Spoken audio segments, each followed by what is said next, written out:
How's it going, everyone?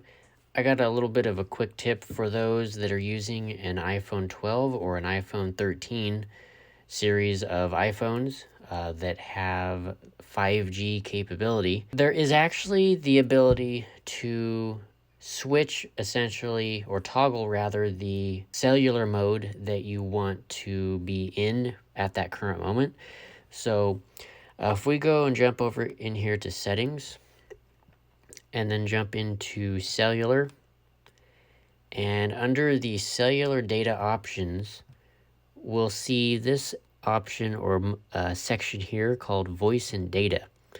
So if we click on voice and data, this here will allow you to change essentially your cellular data mode.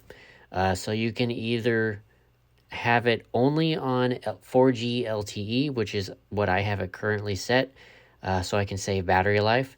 And that is primarily why you'd want to do this. You'd want to set it to LTE only if you want to preserve battery.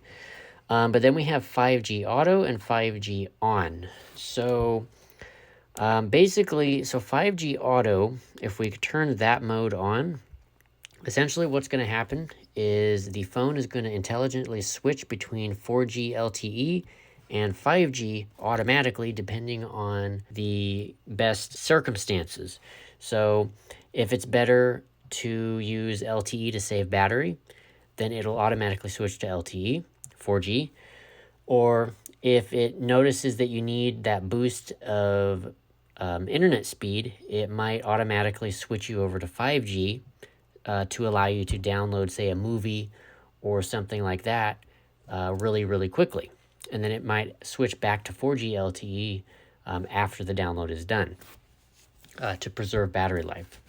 So that's actually a pretty cool feature. And then you also have 5G on, which is a manual toggle for keeping 5G always on. So if you want to always have 5G and you do not want to use 4G, you'd want to tap the 5G on mode right there, and it will keep 5G as the only cellular data mode that you'd be able to use. So anyway, that is basically it for this little bit of a quick tip video. Hope this helped you guys out, and I'll see you guys in the next one. Peace out.